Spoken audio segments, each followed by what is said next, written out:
All right, how's it going? Good. So questions on what we were doing with said or regular expressions or other things?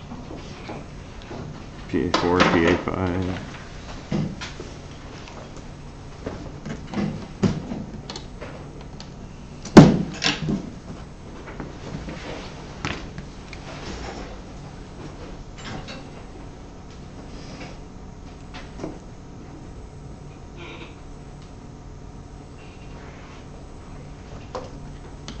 All right, so first of all, some people have asked about PA5 working in groups. You're welcome to work with somebody from the other section, right? I don't have a problem with crossing sections. I just like everybody to be at the presentation for their group. So if you're going to work with someone in the next section, hopefully you can come to class the day that they're presenting, or they can come to this class and you can present in here. But there's no, it's basically one big section split into two different meeting times. So that's an option if you're still looking for somebody to work with.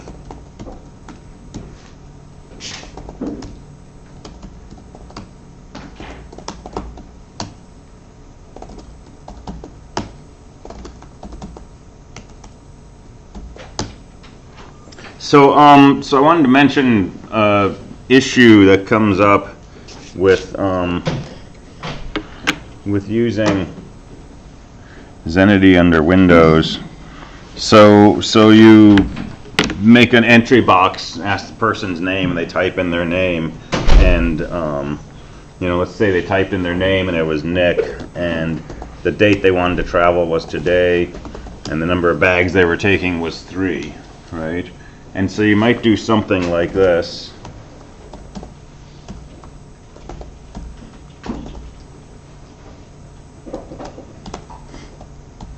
Right, to make your reservations.txt file. And if you catch your reservations.txt file, it looks kind of weird. And if you VI it, it looks like this. It's got these control M's sitting in the middle, right? The problem is that under Windows, when you hit the end of a line, Windows throws what's called a carriage return as well as a new line at the end of your input. So if I echo $name, it looks like it's just Nick. But if I pipe that into this utility called octal dump with a character switch, which shows us the contents of a file character by character, you can see that $name is actually NICK with this \R, that's ASCII character 13, it's a carriage return, and then the new line that we're used to in Linux, which is the line feed ASCII character 10. The problem is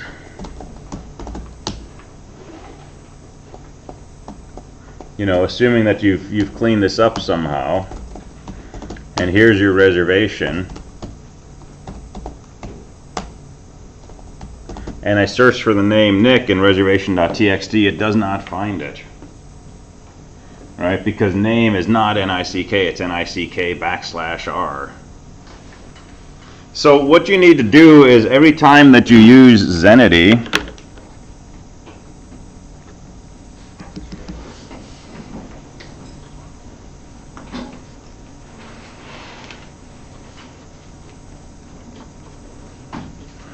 right, and it usually ends with this to greater dev null to get rid of the error messages, right? Every time that you do this, you need to take the result that you got from that and clean it up.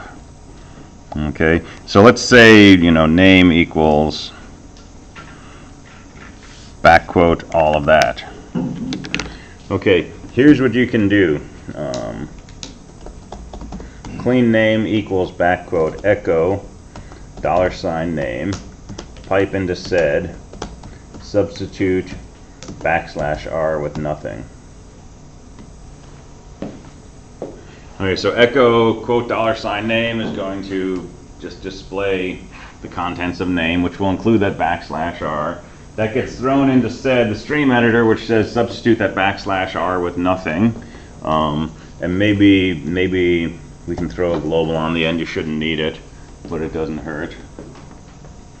And then the result of that, which should be the cleaned up name, will get assigned to clean name because we got that whole thing in back quotes. So if I do this, right, clean name looks like Nick, but if I do my search,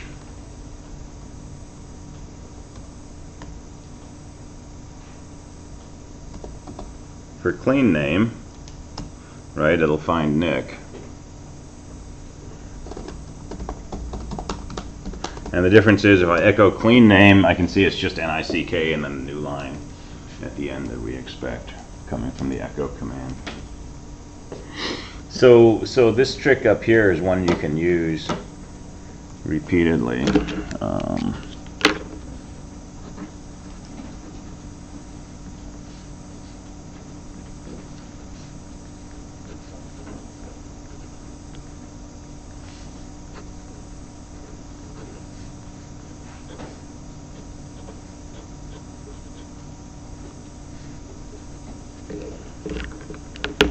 Right, and so if you have a variable with \r's, you can clean them up like that. And that makes the searching of things inside your file work a whole lot better.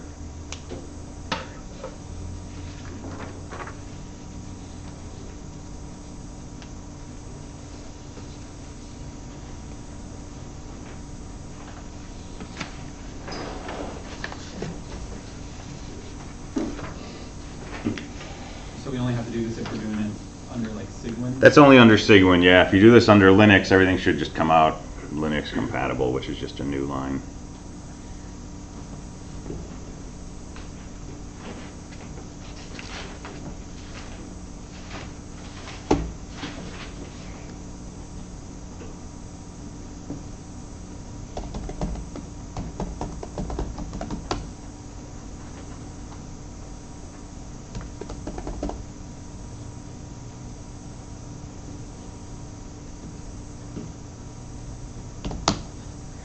All right, so we were playing with sed.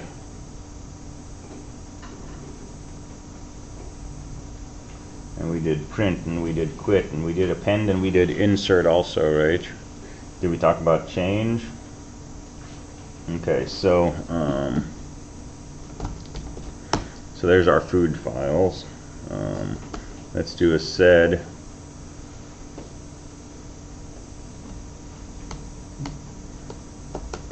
-n. Let's just do sed /fruit change no fruit.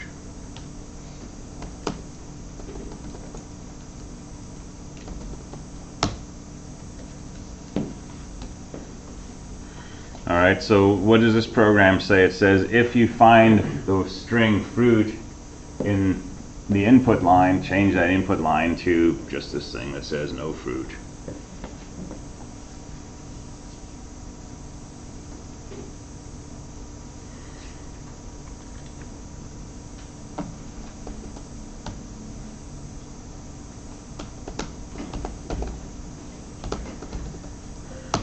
Right, or I can say change to, or sed to change deleted, so line 2 will get changed to, you know, whatever string I specify on there.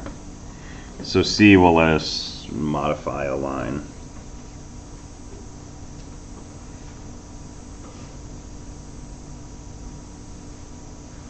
And we know how to do substitutions.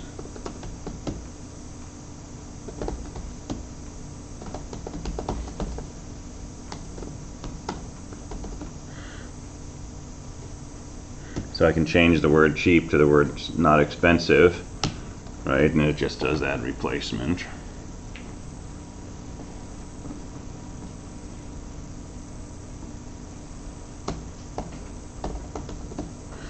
I can also say W for write, and I can say write the result of this into a file called new foods. And now new foods contains everything that got that matched that search pattern and got replaced with not expensive. And so if I just want to silently do this substitution, right, I could do sed dash n. There's no print statement here. There's nothing going to be produced on standard out, but it writes the things that match that substitution into this file called new foods.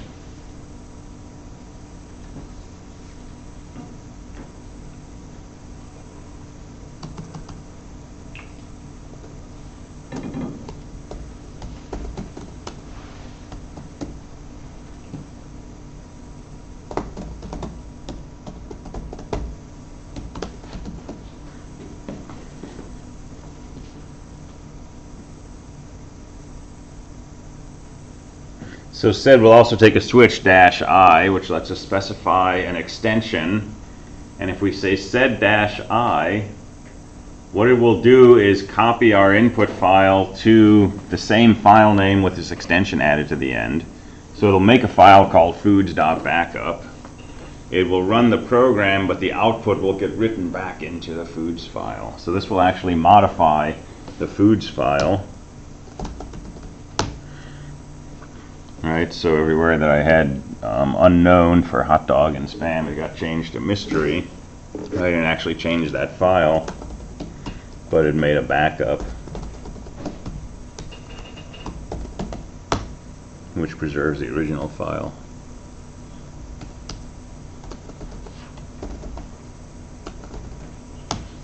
Right, and you can do this by hand. You can just copy the file to another thing and then use that other thing as your input. And you can take the output of sed and redirect that into the file that you want to edit. But it's a built-in way to do it.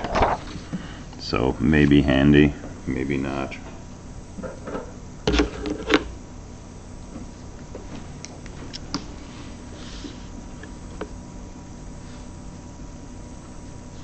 So we had print, we had quit, we have substitute, we have add, we have insert. We have change, we have write,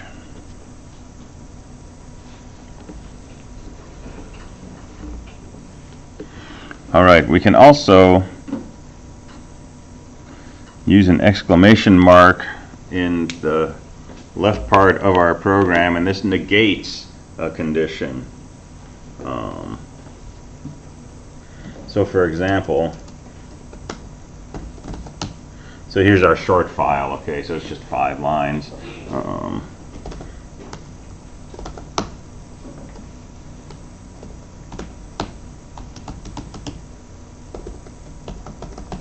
Okay, let me just throw some line numbers on here in the beginning to make it easier to see. So we can do something like this, sed 2, 4, print f. Alright, and so it prints lines 2, 3, and 4 twice because sed always echoes. So if I do sed dash n, that only prints lines 2 through 4. Okay, we saw this yesterday. If I say 2, 4 exclamation mark, that will print everything except lines 2 through 4. So it negates that search condition.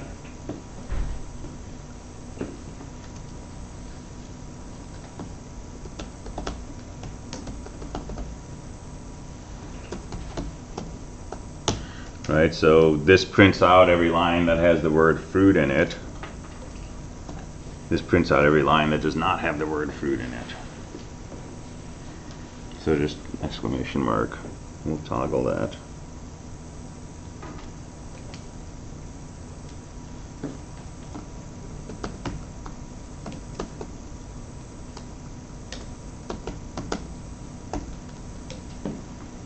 So what's this going to do? $! Exclamation mark D.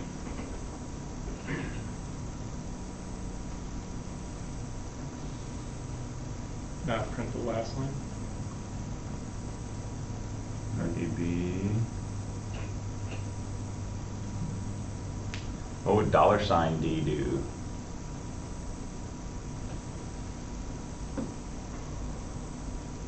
Or what does $sign mean?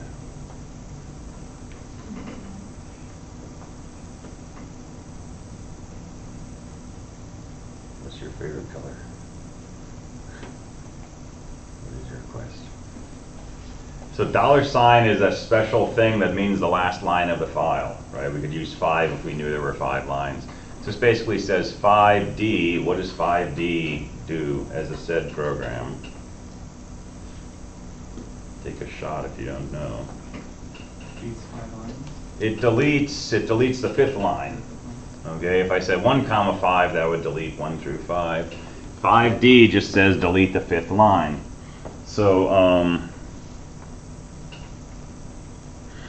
if I say 5 exclamation mark, it says delete every line that is not the 5th line. In other words, delete everything except the last line of the file. And let me do a -n in the beginning so we don't get the echo. So that just shows me, oh, that's always embarrassing. Right, so that just shows me the last line of the file.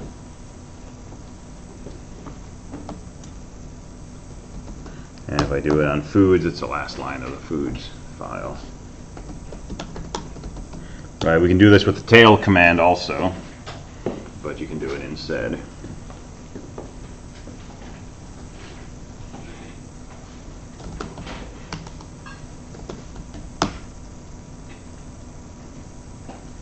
That's not very interesting.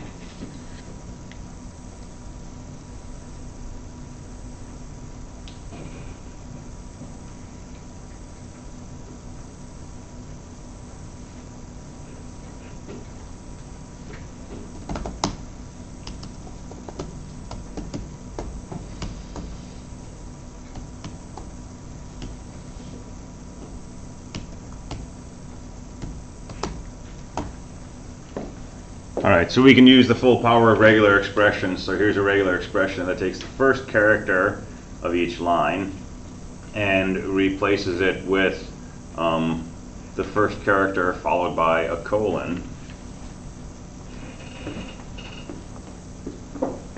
Actually, I'm going to do the first character followed by anything.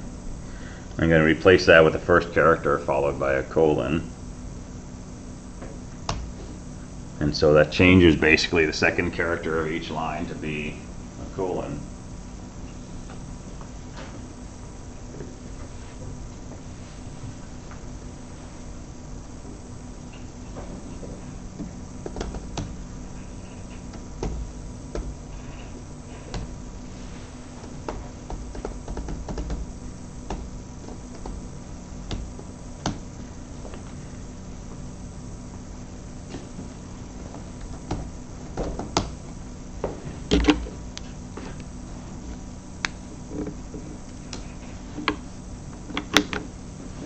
Alright, do you ever make like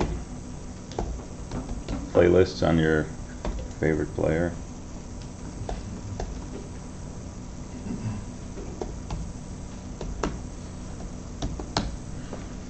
And you put a track number in the front of each song so that it alphabetizes, right? And so here's your playlist. Yeah, strange taste in music. But when I put this on my player and it sorts these things alphabetically, this is the order in which it plays the songs. Because 1-4 comes before 1 period, right? And so what you really want to do is you want to pad these things with zeros in the beginning, right?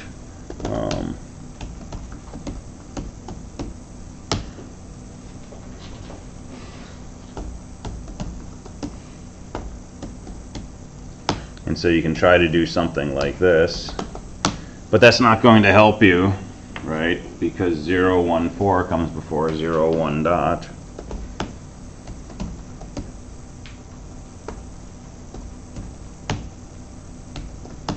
So what you really want to do is you want to see if that thing if that number in the beginning is a single digit, you want to pad it with a 0. If it's already 2 digits, you'd like to just leave it as it is, right? So we want to pre-process this file and then use that to, you know, make a rename command or something like that. So let's look at the beginning of the line. And let's look for the following pattern. Something containing the numbers 0 through 9. followed by something that's not 0 through 9. So 10, 11, 12, 13, 14 will fail to match that pattern. But single digit entries will match that. And it doesn't matter what comes after the digit. So I'm going to substitute all of that, which I'm going to throw into register 1. I'm going to replace that with a 0 followed by the contents of register 1.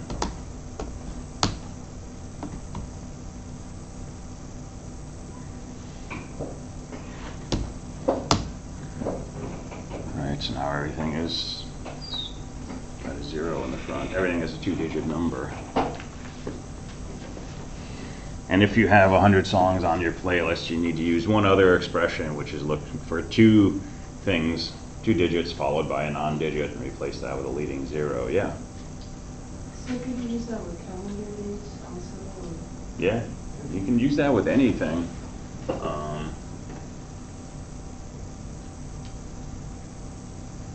Yeah, let's play with dates in a second. So that's just something that, might be useful to do.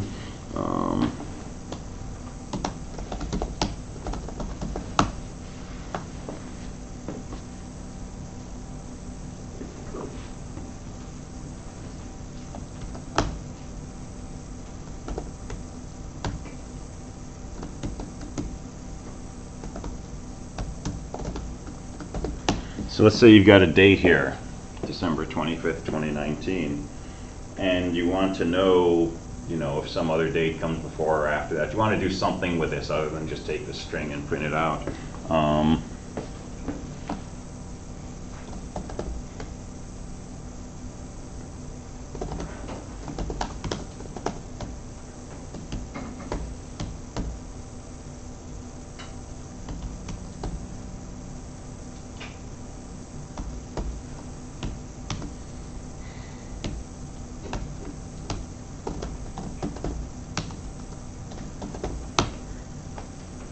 So we can use sed to pull off the date part.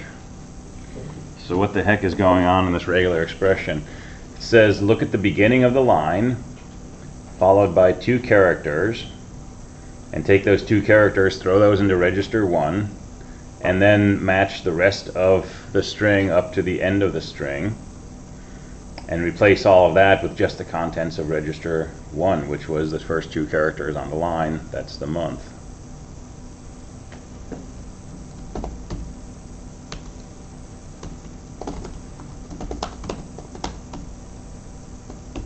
Okay, if we want the day, let's search at the beginning of, and I could have done that differently. Let's look at the beginning of the string. Let's match, a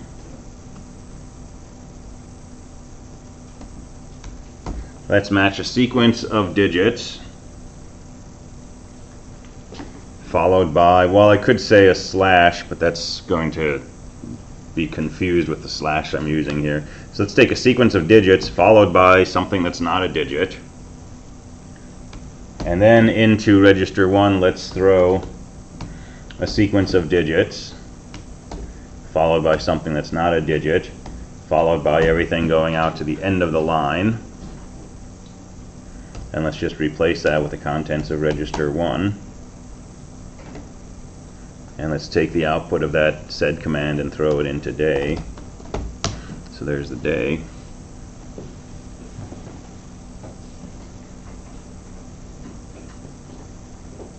And so this month one I probably could have done more cleanly by saying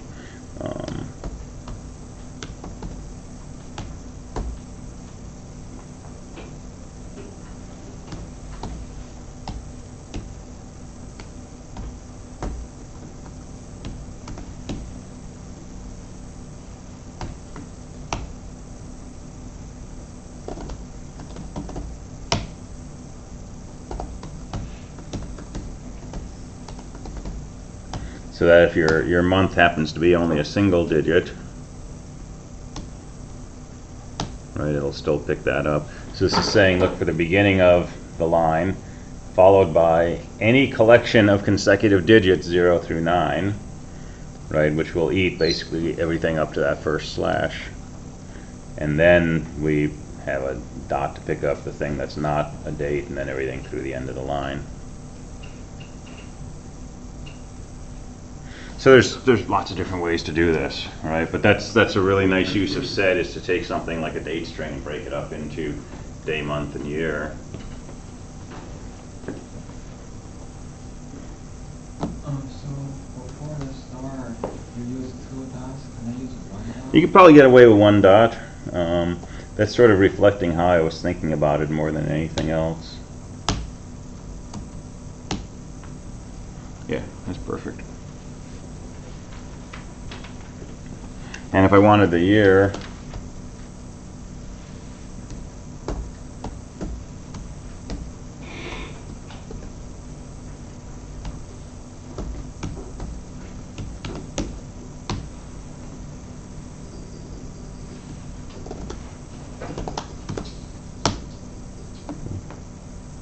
so beginning of the string followed by any collection of characters followed by a succession of digits followed by the end of the string. Should be greedy.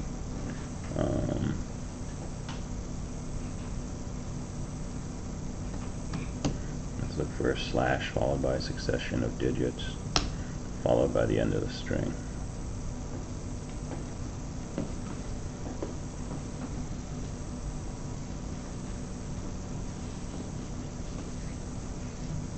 Another thing you can do with sed or with VI or things like that, normally we say substitute slash old slash new slash, well, these slash characters could be anything. Suppose we wanted to replace these slashes with hyphens, right?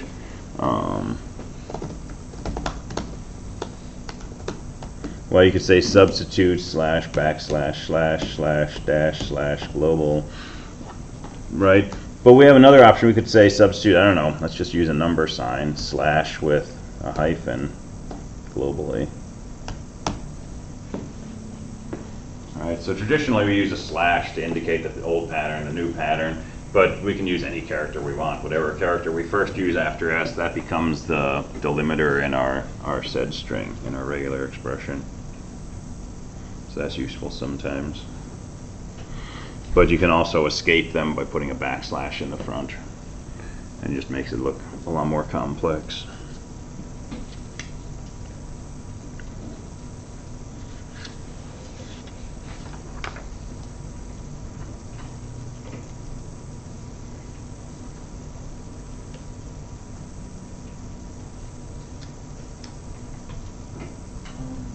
Question Yeah. about the equal to the year of the day.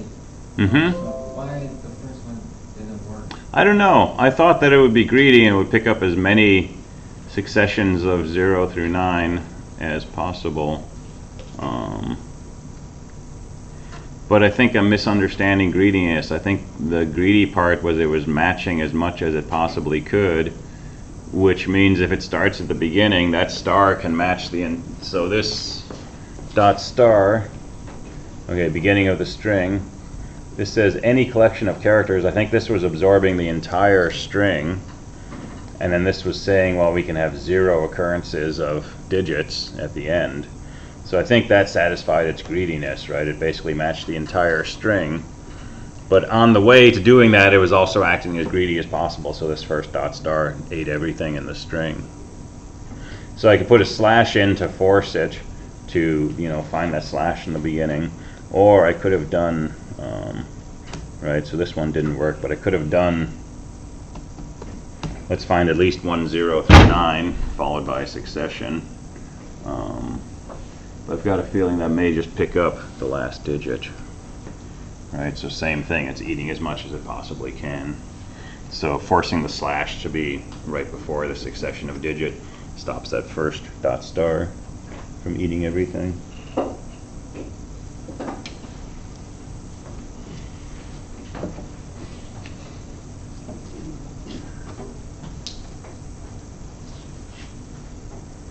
Yeah, that joke, why is 6 so nervous?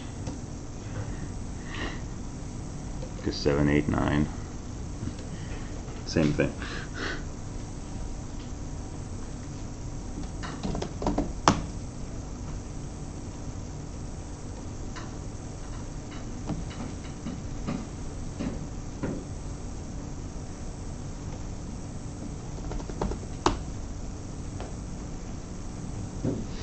So here's a cool little 2-line sed program. Basically says, read your input file. If your line number is between 1 and 5, write the line out to a file called first. If your line's between 6 and the last line, write it out to a file called last. So if I say sed-f div foods, right, it reads the whole input file. I didn't say sed-n, so it gave me a copy of the input that it read.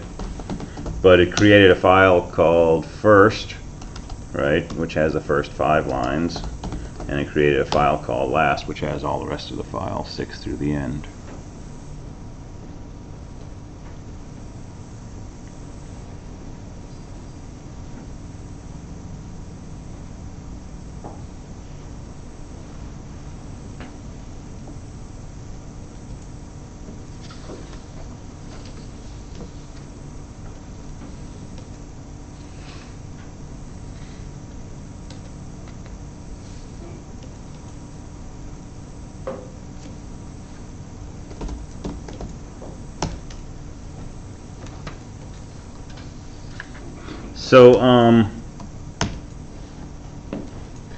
So this is a file with markup in it. How many people know what markup is, like a markup language? So if you ever played with HTML, you've played with a markup language.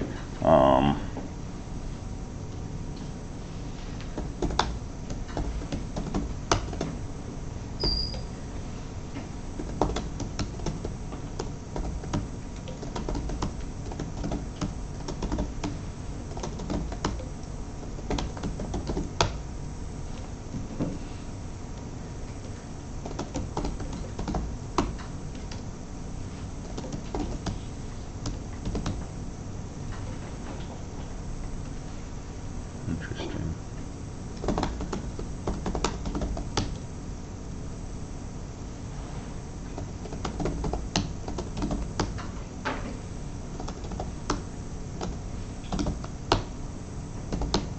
All right, here we go. So if I say man ls, right, I get my manual page of information about the ls command, which you know, has the header and synopsis and all that sort of stuff. So man is a C program. It understands a few switches. But the main thing that the man command does is it looks in a directory for an information page about what it is you're asking for help on. So when you say man ls, it has variables that tell it different places to look, but it will eventually come into user share man1, and it will find this file called ls.1.gz. So it's a zipped file.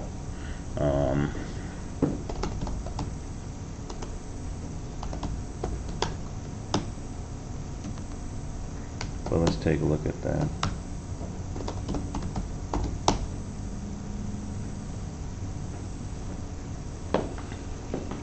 And it's let's unzip it.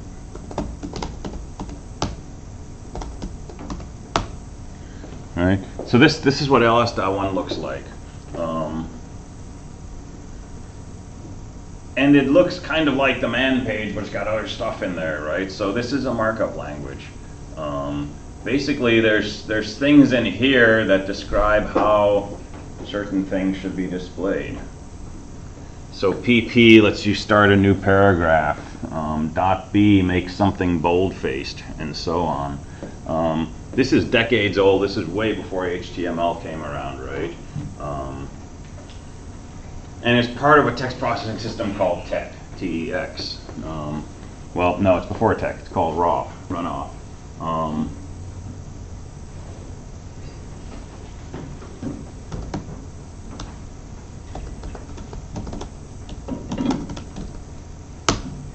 So we can use this command called nroff on this input file, and it produces this pretty output, right? And when you say man ls, the man command looks for that ls.1 file, right? Unzips it since it's zipped, and then runs it through this command called nroff. And it creates this output, and it sends it to your display through more or through less, so you can look at it, you know, in a reasonable way. But it formats everything, and it breaks it out into columns and so on and so forth. And it looks much nicer than, you know, this form here. But when Unix was being developed, people wrote manual pages as commands were being developed, and they all wrote them using this markup language. And pretty much every Unix system has these files on there, and the nroff command, which is part of the Unix install, knows how to take this and turn it into something beautiful. So markup languages, right? HTML is a markup language. WordPad, rich text format, RTF files, those are markup languages, right? So it's a pretty common thing.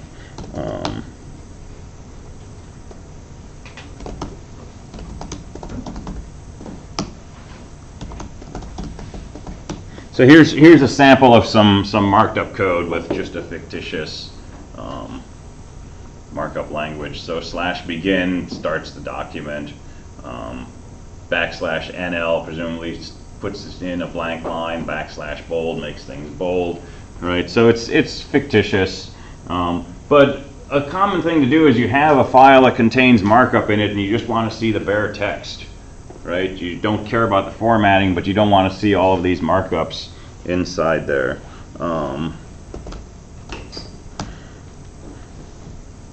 And so here's a sed program that will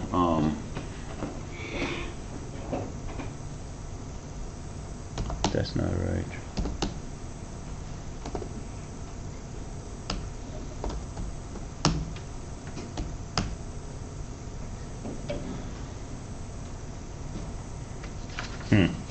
Well, that was a lot of build-up for nothing. So I thought I had a script that would get rid of markup, but I seem to have munged it.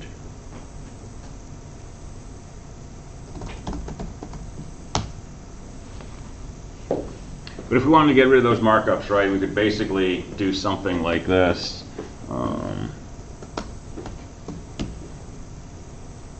So let's look for a \, followed by a letter, followed by a succession of letters. Well, let's just do a succession of letters, followed by something that's not a letter.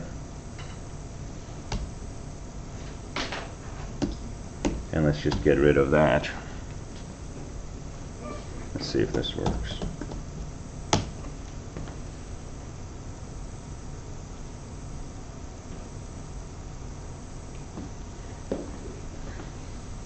Right, and that worked everywhere except on the lines that just had a \, and a markup directive, and then nothing else after that.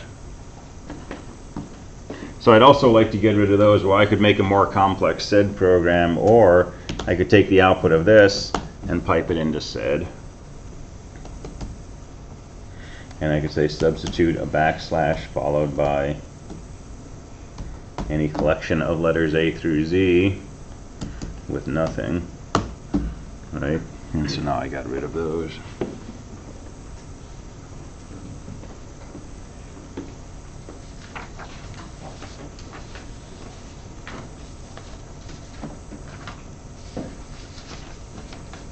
So this is just something to throw in your toolbox, right?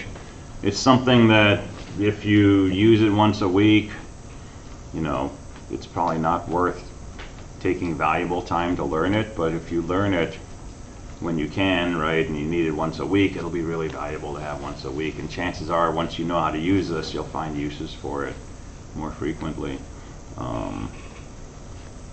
Because everything is sort of file-based in Unix, and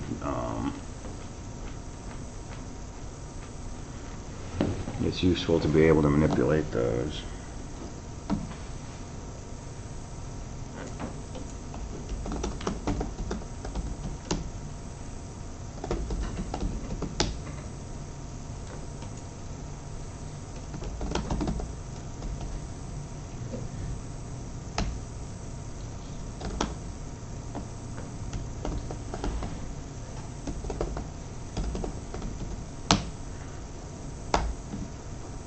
Alright, so there's my file for making rolls.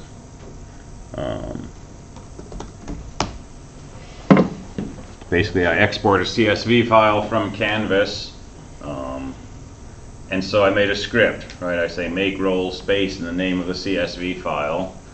If I don't have an argument, it gives me a usage and tells me make sure you put in a CSV file name and it exits. Otherwise, I take the file name that I specified, and I basically strip out all of the stuff that might be in the beginning, /home, /nic, /desktop, /CSE224.csv.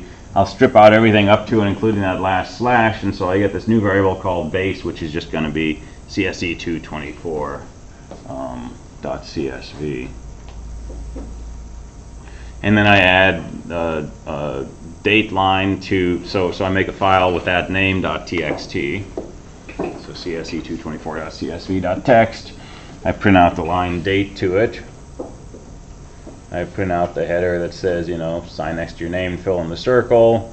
I put out a blank line. And then remove all the info after the line, replace with a line, trim to a fixed length. So,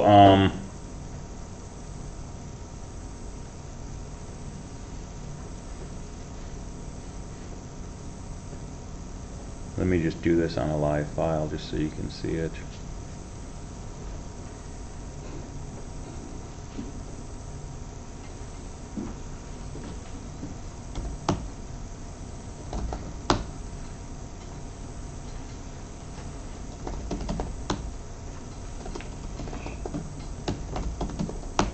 Alright, so there's the name file. Did we already do this? Did we already add blank lines after this? Okay, let's do this.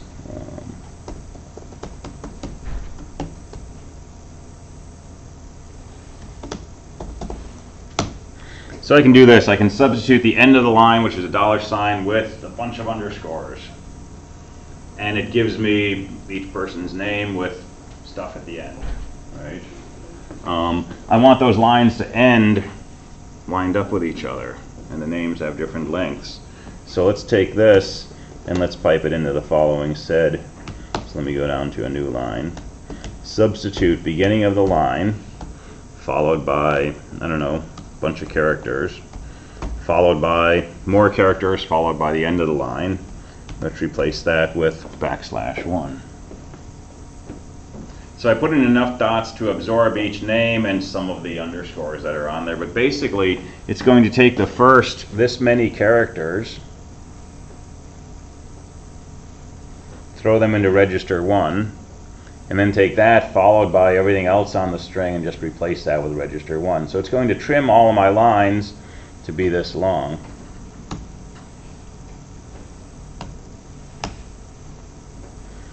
Alright, so now I got things lined up.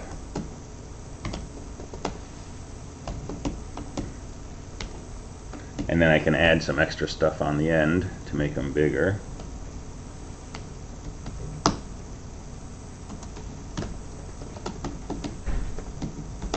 And then I can add my little circle in the beginning of each one. And then I can pipe that into sort. Right? And there's the guts of my sign-in sheet. Right? So I take all of this and I just throw that into a script, and I do some other things to make it more user-friendly for me and so on. And now I got a one-line command export from Canvas to a CSV file. I can just say make roll, name of the CSV file, and it creates a .txt file that I print out and Xerox, and there you go. So it's useful in all kinds of ways that you don't sort of think of until you have it in your toolkit. It's kind of like 3D printing that way. But it's a good tool to have. All right, so questions? So let's talk about awk tomorrow. So awk is basically, sed is basically manipulating lines. Read a line, do something, read a line, do something. Awk is really about reading a line as a series of fields, right? So how many fruits do I have in this list? Well, I know the second column of each field is the type of food, So I can say awk print field 2 from foods, and that just shows me the type of food for each entry. And if I sort that, then I have, you know, all my foods of the same type next to each other. And if I pipe that into unique with a count switch, I can immediately see I got 2 cookies, 5 drinks, 4 fruits, and so on. And if I want to know what I have the most of in there, I can sort that, and there's a sorted list of the types of foods I have in my list, right? And you know, it's one line of bash, but you got to understand awk, and you got to understand sort, and you got to understand unique. But once you have those in your brain, right, this kind of thing is really easy to come up with. And after you've come up with things like this a few times, the next thing you have to come up with looks like something you've already done, and you just modify what you already know, right? So this is part of kind of the fun of working in Unix, because you have all these tools at your disposal all the time, and you can use this a million ways. So, all right, so we'll dig into awk tomorrow, and awk, you'll like, it does all kinds of fun things. And that'll round out our awk and sed discussion. And then we'll probably go on to talking about some system programming, looking at processes and how processes get created, how processes communicate, things like that. And that'll pretty much be our course, because the next week is a short week. We got Monday, Tuesday, and then we got our last week. We'll do PA5 presentations. We'll do some wrap up for the final, and then we're kind of done. So, end is coming quickly. We'll talk awk tomorrow. All right, I'll see you next time.